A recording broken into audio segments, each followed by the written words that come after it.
George Muller అనే దైవజనుడు ఒక ప్రాంతం నుంచి ఇంకో ప్రాంతానికి బయలుదేరాడు.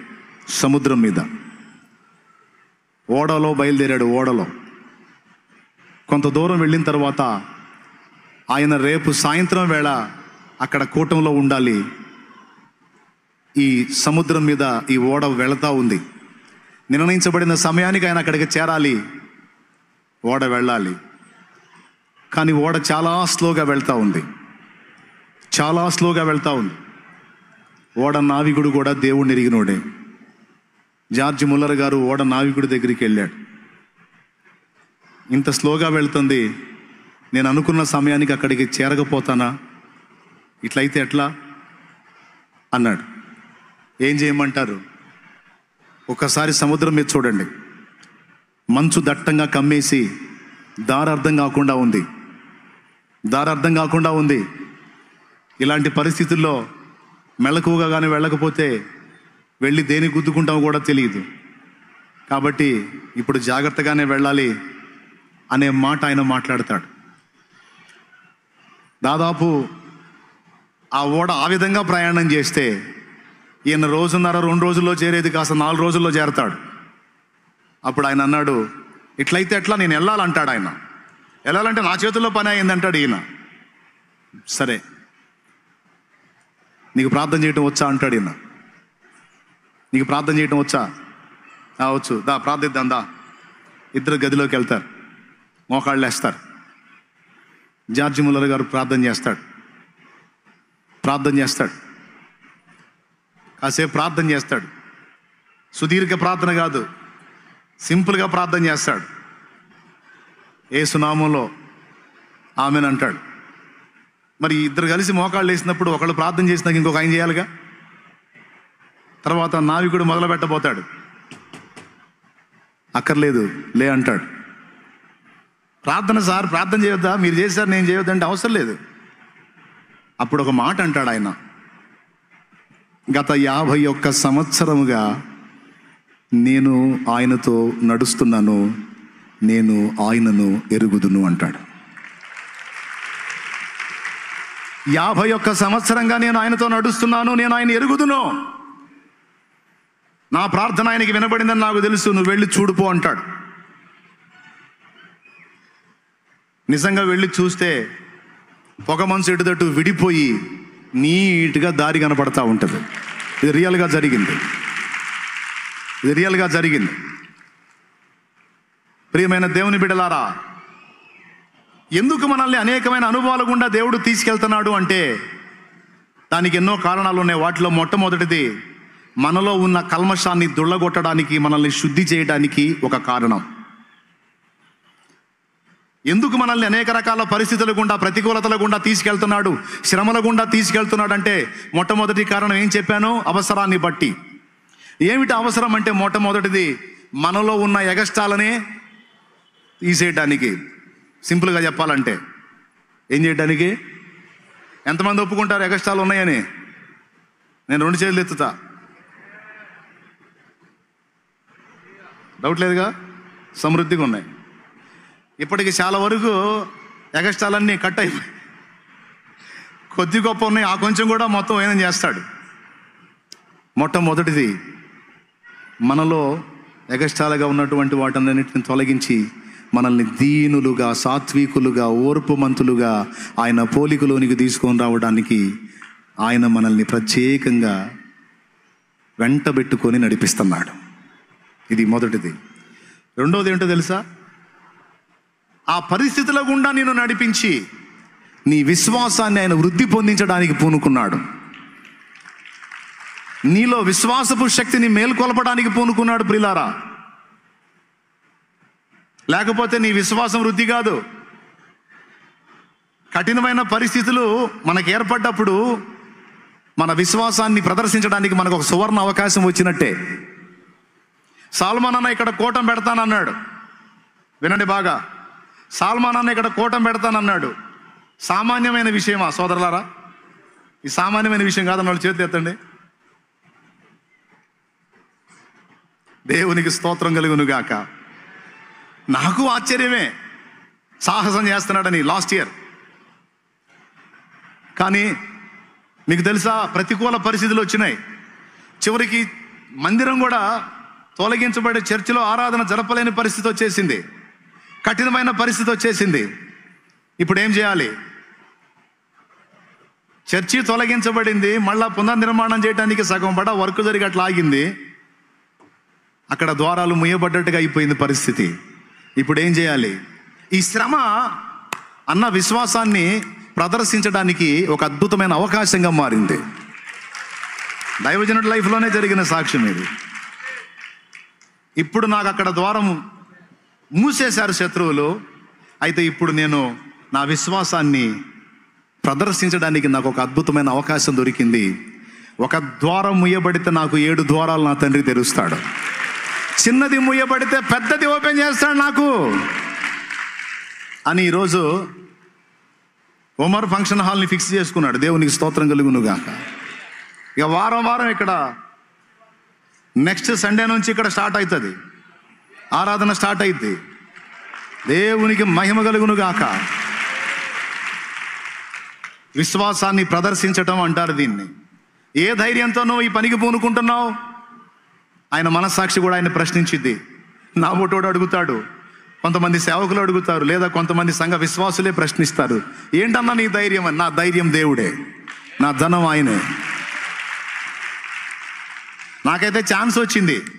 బలమైన శ్రమ బలమైన విశ్వాసాన్ని ప్రదర్శించడానికి నాకు అవకాశంగా ఏర్పడింది. ఇప్పుడు నేను విశ్వాసాన్ని ప్రదర్శిస్తాను. నేను ఏ ఫలం పొందుతానో మీరు చూస్తారు.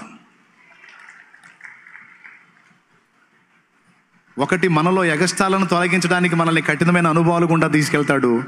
రెండవది, తన శక్తి ఏమిటో మనం చూడడానికి కూడా మనల్ని అనుభవాల్లో గుండా తీసుకెళ్తాడు. చూడొద్దు మరి, ఆయన శక్తి చూడొద్దు. దేవునికి మహిమ. 2006వ సంవత్సరం కొత్తగా పరిచర్య మొదలుపెట్టా. 2007 తెల్లారితే 31st నైటు ఆ ఉన్న 40-50 మంది ఆనందంగా హల్లెలూయా స్తోత్రాలు చెప్పుకుంటూ ఆరాధన చేసుకుంటున్నాం. 31st నైటు గుట్టగుట్లాడే ఒక ఆమెను తీసుకొచ్చారు మందిరంలోకి. గుట్టగుట్లాడుతుంది. అద్దిల్లు వాళ్ళు ఉండేది, వాళ్ళ ఇంట్లో పోయిద్దేమని మందిరంలో తెచ్చారు. మందిరంలో పోతే ప్రాబ్లం ఉండదు కదా అని. సరే, ఆమె చూసినప్పుడు డౌట్ వచ్చింది నాకు. దాదాపు ఫైనల్ స్టేజ్లో ఉంది. అయ్యా ఇంకా సేపటికి ఆరాధన స్టార్ట్ అయింది. అందరూ సంతోషంగా దేవుని మయంపరుచుకొని వాక్యాన్ని విని వాగ్దానాలు తీసుకొని సంతోషంగా దేవుని మయంపరుచుకునేటువంటి టైం వస్తుంది. ఈలోపు అక్కడ ఉన్నోడు సైగ చేశాడు. ఆ కొద్దిపాటి సంఘంలో, ఆ కొద్దిపాటి పాకలో ఉన్న జనాల మధ్యలో పండుకోబెట్టారు ఆమెని. సగం ప్రార్థన అయినాక సైగ చేశాడు అక్కడ కూర్చున్నాడు పోయిందని.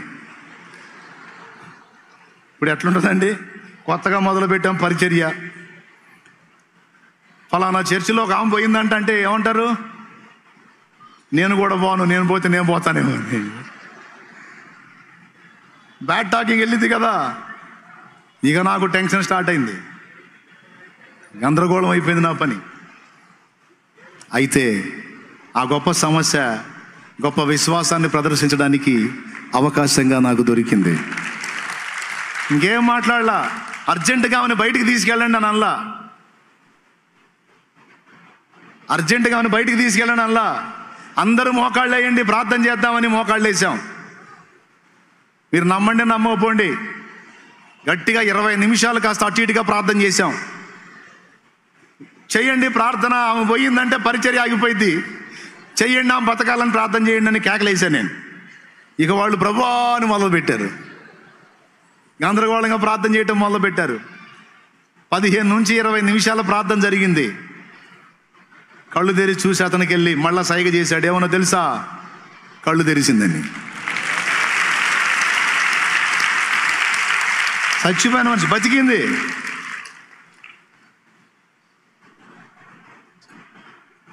ఆశ్చర్యం నాకు, బతికింది. చూడండి, ఒక గొప్ప శ్రమ దేవుని గొప్ప శక్తి మనం చూడటానికి ఎంతగా దోహదపడుతుందో చూడండి. ఈ కఠినమైన శ్రమల గుండా తీసుకెళ్తూ నీలో ఉన్నటువంటి దేవునికి నచ్చని దుర్గుణాలను తొలగిస్తూ, రెండవది తానేంటో నీకు రుజువు చేసుకుంటూ సాగిపోతాడు. ఒక దశకు వచ్చేటప్పటికి నువ్వేమంటావో తెలుసా? ఇన్ని సంవత్సరాలు నేను ఆయనతో నడుస్తున్నా, ఆయన ఏందో నాకు తెలుసు అనగలుగుతావు నువ్వు.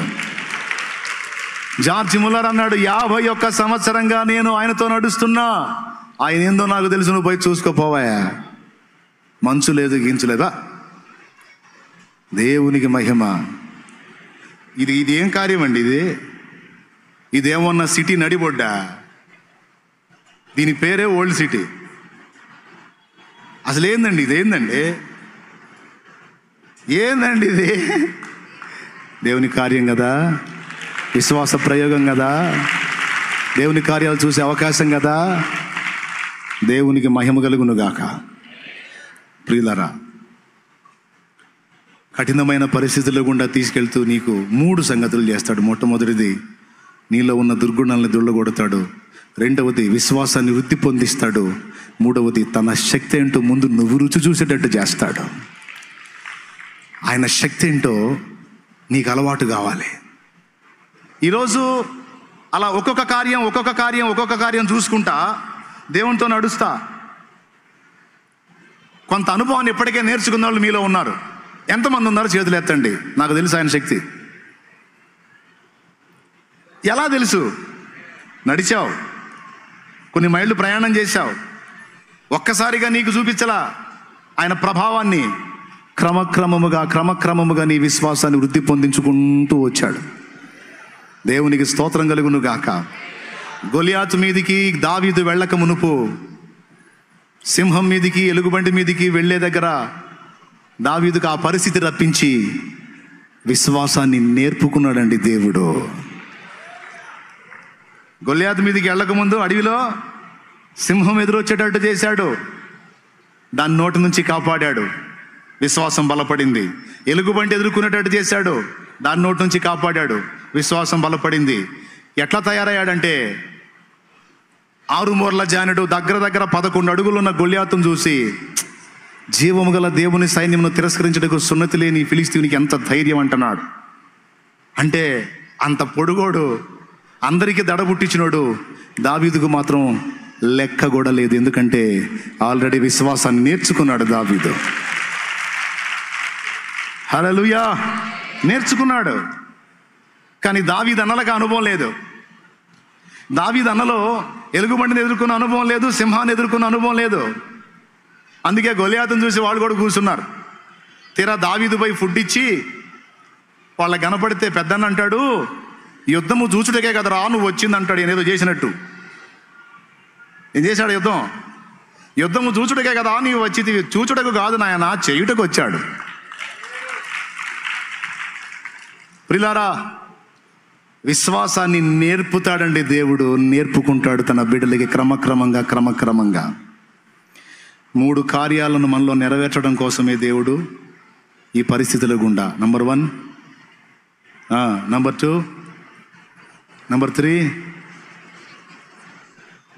ఆయన శక్తి నీకు నాకు రుచి చూపించడానికి కఠిన పరిస్థితుల గుండా తీసుకెళ్తాడు ఆయన. ఇదంతా భూమి మీద తమ గొర్రెలన్నిటిని కూడా ప్రభు వెంట పెట్టుకొని నడిపిస్తూ నేర్పుకుంటున్నటువంటి అనుభవ పాఠాలు ఇవన్నీ కూడా. ప్రియులారా, ఇంకా చెప్పడానికి చాలా సమయము పట్టింది. ముందే నాకు 9:30లో ముగిద్దామనే సిగ్నల్ వచ్చింది. దేవుని చిత్తం అయితే మిగతా సంగతి రేపు చెప్తాలే. మీలో కొంతమంది వెళ్ళాల్సినటువంటి పరిస్థితుల్లో ఉంటారు కదా.